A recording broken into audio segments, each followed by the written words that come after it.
پاکستان اور انڈیا کے درمیان جنگ کے کتنے زیادہ خطرات ہیں یہ بات ساری دنیا جانتی ہے، لیکن گزشتہ رات بھارت نے پاکستان پر جو حملہ کیا اس نے اس چیز کو مزید ہوا دے دی کہ پاکستان اور انڈیا کے درمیان ایٹمی جنگ اب لگ ہی جائے۔ بھارت کی طرف سے تو یہ بتایا گیا ہے کہ ہم نے یہ سندور آپریشن کیا ہے جو کہ پاکستان کے اندر دہشت گردی کے خاتمے کے لیے تھا، لیکن اس سندور آپریشن کے نتیجے میں پاکستان کو کیا کیا نقصانات ہوئے ہم یہ جانتے ہیں۔ آپریشن کا بیسیکلی مقصد یہ ہوتا ہے کہ کسی بھی دوسرے ملک کے اندر جو ایگزیکٹ انفارمیشن کے مطابق وہاں پر اگر دہشت گرد موجود ہیں یا وہاں پر اگر کسی اور ملک کے دشمن موجود ہیں ان کو مارنا، یہ آپریشن کا بیسک پرپز ہوتا ہے۔ لیکن نتیجہ یہ نکلتا ہے کہ جب ایران نے بھی پاکستان پر بلوچستان پہ حملہ کیا تو اس وقت بھی عام شہریوں کی موت ہوئی تھی، اور اسی طرح جب بھارت نے بھی پاکستان پر حملہ کیا تو اس نے اس کو سندور آپریشن کا نام دے دیا۔ لیکن اس سندور آپریشن کے دوران پاکستان کے تقریباً 8 افراد کی جانیں ضائع ہوئی ہیں جو کہ عام شہری تھے، اور 35 کے قریب انجرڈ ہو گئے ہیں، اور 2 افراد بالکل لاپتہ ہیں۔ آپریشن جب بھی کسی ملک میں کیا جاتا ہے عام آبادی کو، عام شہریوں کو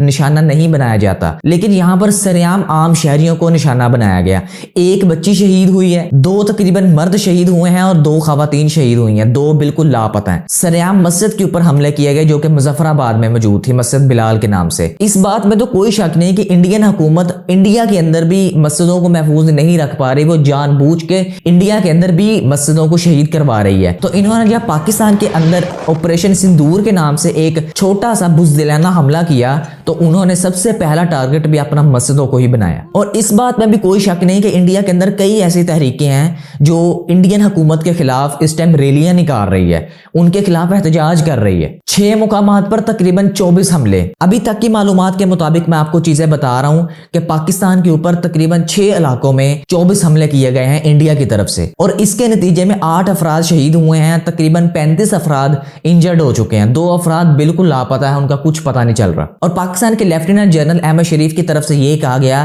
کہ 6 تقریباً طیارے انڈیا کے تباہ ہو چکے ہیں، جن کے اندر 2 رافیل طیارے بھی ان کے شامل ہیں، اور کئی ڈرونز بھی ان کے گرائے جا چکے ہیں۔ یہ فوٹیجز جو آپ اپنی اسکرین پر دیکھ رہے ہیں یہ پاکستان کے جو زیر انتظام آزاد کشمیر ہے وہاں پر موجود مظفر آباد کے ایک علاقے میں موجود ہے، مسجد بلال۔ اور دوسری فوٹیج مرید کے کی ہے جہاں پر سرعام رات کو تقریباً 11-12 بجے انڈیا کی طرف سے حملہ کیا گیا۔ آپ کو بتاتا چلوں کہ مرید کے پاکستان کا ضلع شیخوپورہ کا ایک شہر ہے جو کہ شمال کی جانب لاہور سے 40 کلومیٹر کی دوری پر واقع ہے، اور اب اگر یہاں سے دیکھا جائے تو اس شہر پر حملہ کرنا انڈیا کی طرف سے بنتا ہی نہیں تھا۔ یہ ہے مظفر آباد کا وہ مقام جہاں پر حملہ ہوا ہے، جہاں پر میزائل داغے گئے ہیں سرعام رات کے اندھیرے میں۔ ان مقامات کے علاوہ پاکستان کے کچھ دوسرے علاقے بھی شامل ہیں جن کے اندر کوٹلی آتا ہے، سیالکوٹ کا کچھ علاقہ آتا ہے، اور شکر گڑھ کا ایک علاقہ ہے، وہاں پر جو ہے بمباری دیکھنے کو ملی۔ بیسک اگر دیکھا جائے تو دونوں ممالک میں سے کوئی ایک بھی یہ جنگ افورڈ نہیں کر سکتا کیونکہ دونوں ممالک ایٹمی طاقت رکھتے ہیں، اور تھوڑی سی اگر زیادہ چھیڑ چھاڑ ہوئی